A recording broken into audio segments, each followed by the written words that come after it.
Okay. Hello, everyone. My name is Anna. I'm a PhD student, or used to be a PhD student here. It's in transition. Yeah, I'm in a limbo. I'm unemployed. In Macquarie University, working with Ursula. We are interested in the formation of accretion days and studying their dynamics via Roche overflow. And for this, we created a new quantum setup, and that's the main point of my talk. So basically, accretion days are everywhere in astrophysics. We found them around compact objects, in extrabinaries, cataclysm variable. We found them around protostars, supermassive black holes, ultramassive black holes, and the physics around them is always the same. Well, it's pretty similar. So imagine that we have a fluid of element just rotating in a Keplerian orbit around the companion star. Nothing will happen unless it loses angular momentum to be accreted. So this is due to any kind of source of shear viscosity between the layers of the disk. And it is represented, well, this shear viscosity is usually parameterized by that alpha parameter, the alpha is accretion F. And we basically do not know what is the mechanism that produces this shear viscosity. It can depend on so many different things. So the physical question of my talk is if we can measure this strain of viscosity, this alpha parameter, and if we can determine what kind of mechanism is producing the accretion that we're measuring from my simulations. So I'm interested in high mass binary systems. So in this case, I will use a red giant as a donor star in mass transfer phase with a 1.4 neutron star via Roche overflow. But as I said, I'm only interested in the formation of the accretion disk, and I need to resolve the area around the accretion disk. And if I want to simulate also the donor star, that will take all the resolution, and I will end up with just a few particles around the accretor. So we decided to just forget about the donor star and kind of mimic the injection of mass transfer through the first Lagrange point. For this, we created a new setup. It's called mass transfer setup, so already available in the code. And basically, it sets the binary system in a co-rotating frame. Each star can be represented by a thin particle or a fixed potential with an accretion radius around it. And we want to inject material to the first Lagrange point. And the only thing that we know from previous models of the first Lagrange point is that the injection of material is supposed to be sonic. It's supposed to follow the thermal evolution of the donor star, but we don't know how much mass we need to inject. We don't know what is the cross section that we need to simulate or anything like that. So for that, we use a 1D MESA model where we evolve the donor star with a point of mass representing the neutron star, and we can get the mass transfer rate through the whole mass transfer rate phase. In my case, this phase lasts 30,000 years, and I'm not gonna simulate 30,000 years in SPH. So I only simulated the last part of the mass transfer phase when it increases exponentially, which is the inlet over there, which corresponds to the last 21 years of revolution. Also, our donor star is going to start overflowing the flow, and that will change the area that we need to, the cross-section area that we need to simulate. And all of this is calculated inside the mass transfer model in MESA. So from MESA, we also get this area that we need to calculate. In my case, the donor star is overflowing its flow by 18%. So, oh yeah, another thing is that we assume that this cross-section area is a circle because it's easier to organize particles in a circle. So from the MESA, we also printed the nozzle radius. So in the setup, the user needs to give particle mass, which is gonna define your resolution. And at every single time step, the setup reads the MESA file and interpolates the mass transfer rate that you need to have, interpolates the radius of the cross section that you need to have, and it calculates how many number of particles you need to inject at every single time step. So these particles are placed in 4 layers. And again, I said they're circles in a 12-factor distribution. And at every single time step, we inject another, well, depends. If this layer managed to leave this injection area at the next time step, we're gonna inject another layer in the back with a new mass transfer. And another big assumption that we need to do in these simulations, we don't have any cooling. So we're using ideal gas equation of state with an isothermal adiabatic index. We need a compressible gas to form our accretion disk. And these are the kind of simulations that you can have. So in the center, I have a fixed potential of a neutron star. And maybe you cannot tell right now, but believe me, the injection radius is increasing with time. It's going to increase exponentially by the end of the simulation. And it just instantly creates an accretion disk around it. And we can completely characterize it. We can measure its mass, its radius, scale, height, temperature, the mass accretion rate, which in our case is supersonic. It's super Eddington, sorry. And what else? And we have a really, really thick disk of an aspect ratio of 0.13. And in my case, the mass transfer rate increases by 3 orders of magnitude during the 21 years of evolution of the simulation. And there's a small problem with this setup. And I know if you have from the movie, it looks like it glitches, but it actually is not that. So when you have a lot of mass transfer rate, and you want to have enough resolution, you ended up injecting a lot of particles really, really quick. So for instance, I started my simulation with an injection, a mass transfer rate of times 10 to the minus 4, with a mass particle of times 10 to the minus 10. So that means that after 1 year, I will be injecting 1 million particles into the simulation, which can slow down a lot your simulation. So what we did is that after the simulation reaches 2 million particles, 2 million alive particles, we stop the simulation, we merge particles by a factor of 2, and then we restart the simulation. This clearly will affect the resolution in the simulation, but we perform a convergence test by just not merging particles and carrying the simulation as long as we could, which was 0.5 years. After 3 years, by increasing, well, it's actually decreasing the mass particle will increase your resolution. And we show that we have convergence in the disk parameters. So it doesn't matter too much. Oh, well, here you can see that the nozzle has grown a lot. Okay, so now going back to the physical question, what is the alpha parameter that we can measure from our simulations? So here I'm showing, this is not the mass accretion rate, this is the mass transfer rate within the disk. So I divided the disk in 100 cylindrical shells and measured how much mass was transferred between those cylindrical shells. And every single color represents different times during the simulation. And this is just to show you how my disk is not in a steady state. I'm constantly injecting material, so it's never gonna be in a steady state. And the mass transfer profile just completely changes at every single time step. But if we assume that is steady thin disk prescribed by the Shokarashi, we could calculate an efficient alpha parameter, which is the one on the right side for you. And we can see that our values are pretty similar during the whole evolution of the disk, up to a radius of 25 solar radius. And that is the radius where the injection stream is actually interacting a lot with the disk. So we actually do not believe on the values of alpha parameters that we measure after that radius. And we just said that we have alpha parameters below 1. But what is causing this exchange of angular momentum in my disk? Well, I said that we have numerical convergency. I forgot to say that these simulations do not have any magnetic field because those are really difficult.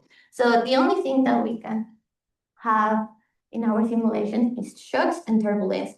I mean, we can see the interaction of the injection stream with the disk and how it just wraps around the companion star. And we also see a little bit of sonic substructures within the disk that can also affect our value of alpha.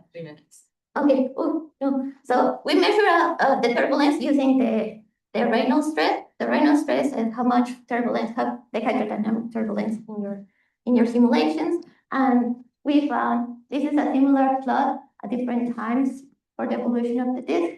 And I mean, we were not expecting to be completely similar, but I think they are within the order of magnitude. Again, because our disk is not in a steady state. Also, another thing that we could measure using this setup is that the outflows of the binary. So we have a big domain. So we can follow these beautiful outflows of mass loss and angular momentum loss of the system. So we do that using two different methods. We put a sphere around the binary to measure how many, like the total amount of mass and angular momentum loss. And we also put a control surface behind the L2 point, which is where this spiral is happening, and measure the angular momentum and mass loss. And here I'm presenting that in terms of the specific angular momentum of the orbit, which defines this gamma loss parameter, which is really important in the orbital evolution equation. That will tell you how faster your orbit will shrink or expand versus time. And what we found a really high gamma loss of value of 10. But the important thing here is that this gamma loss, well, there's mass loss and angular momentum loss, leaves the binary with a similar specific angular momentum that a particle will have if it leaves the binary just through the L2 point. And why this is important? Because in mesas, inside mesa mass transfer model, what they assume is that this mass loss of binary will leave the system with a specific angular momentum similar to the accretor, which is the line that I have in the bottom. So it is really far away from what I found. So in summary, this was a presentation to advertise the new mass transfer setup. I really hope other people can use it for completely different purposes. It's really easy to change any kind of parameters, and I'm happy to hear any suggestions or any questions. Thank you.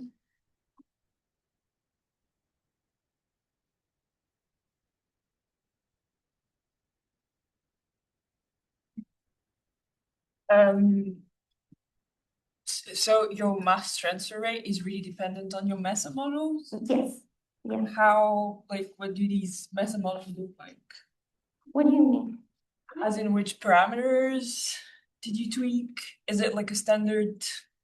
We use a lot of default parameters of the binary MESA model when we only evolve the donor star, and we use a point mass as the neutron star. We selected a cold prescription, but we knew, well, we purposely used this system because we knew this system will go into a common envelope later. So we knew that we needed to use an optical peak prescription. Besides that, I just changed little things in the delta time step to get more points to prescribe it in my model. And yeah, most of them, they were just default. Okay. Do you plan on studying what, because I'm guessing if you touch the thermal structure of the donor, I don't know, changing some convective overshooting stuff. Yeah, that would. Then your mass transfer rate changes a lot. Yeah. The problem will then be, if let's say that with the APR, as Anna says, we can actually do the donor as well. Then you go back to the other set of problems, which is stellar stability and photospheric fidelity is important, and we're really far from seeing that yet. Yes. Yeah, I mean, you need as you some said, radiative transfer there as well. Yes. Yeah. I mean, there's no real solution, it's just, yeah, the dependence on MESA, considering the amount of knobs that you can turn to change your donor stars. Mass transfer rate is also fixed by observations, right? So we have a lot of validation here. This is X-ray binary territory. So there's a lot of things you can do to know that you're not off. But yes, then once you need more precision, then the question is how to do it. Yeah. It's a yes or no question, actually. It's like a binary question. I don't use stars. Yeah, you told me not to use bonds here. Is there a point in which the disk becomes from, I don't know, like a thin disk to a thick disk at any point of the simulation? Well, in my case, it's always on the optical thick regime. But yeah, if you oh, what do you mean, like compressing the disk? Yes. Oh yeah, so if you tweak the adiabatic index, so we're faking cooling. We know that we need to have cooling. Otherwise, you ended up with a really puffy donut, and we don't want that. Yeah. Which was a future project that maybe another PhD student can do. But yeah, if you tweak the adiabatic index and you use a really low adiabatic index, I actually have one. I have so many backup slicers. Yeah, so if you reduce the adiabatic index too much, in that case, I'm showing 1.01, so mostly isothermal, your disk will compress a lot and doesn't seem that realistic. Yeah, Daniel? Well, just a quick one on your gamma 10 thing. Does that mean your orbit should change a lot on the timescale of your simulation, or is that a much longer timescale thing? In my gamma loss? Yeah, so how should I interpret your gamma loss? Yeah, so yeah, it keeps changing. It looks like it remains constant, but it's supposed to be changing. But I'm only simulating 21 years of the 30,000 years of the past. So like what would be the orbital change in 21 years, for example? So it reduces by 0.2, by a factor of 0.2. It's really, really small. We tried that. I think Anna tried to check the prescription of MESA versus this one with the new gamma, and it's producing more, but not a great. Not a great We were a deal. bit surprised that it's not. Yeah, so I'm guessing if I have a longer simulation, I will see a. The orbit changes more than in MESA, you mean? Yes, because MESA is basically conservative, whereas we are not. We are not concerned. But what is interesting, when you're going into unstable mass transfer, even a small additional shrinkage may actually precipitate the situation. So we're in unstable territory, and that's why the precision is important, and yet we're not really in precision land. Oh, that's a cool perspective. It's a great. Yeah. Can I ask another one? Yeah, quickly. On the thermodynamics, you're meant to have a neutron star in the middle of this secondary thing. Yes. I'm wondering if you're talking about cooling, but like in protostellar disks, they're really just irradiated by the central object. So it's really imbalance, it's heating and cooling imbalance. I'm guessing that's probably the same here. You've got a neutron star that's probably extremely bright in the middle.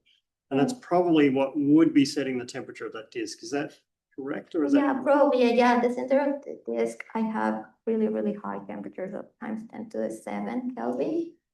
It reduces just by an order of magnitude by the edge, which is not great. But I'm also not sure because I'm not resolving properly the boundary of the neutron star. I mean, my inner boundary, my accretion radius is one solar radius, really, really big. But then the right way to treat the thermodynamics would be to properly irradiate the disk from the central object. That could be done easily. Yeah. You just put the luminosity there. Shoot that luminosity into the material. It's still complicated. Yeah. But actually, maybe locally isothermal is not a bad approximation. If it is set by irradiation, maybe we should be trying that. Yeah, that was future work next year. Okay, let's thank Anna again. Ali.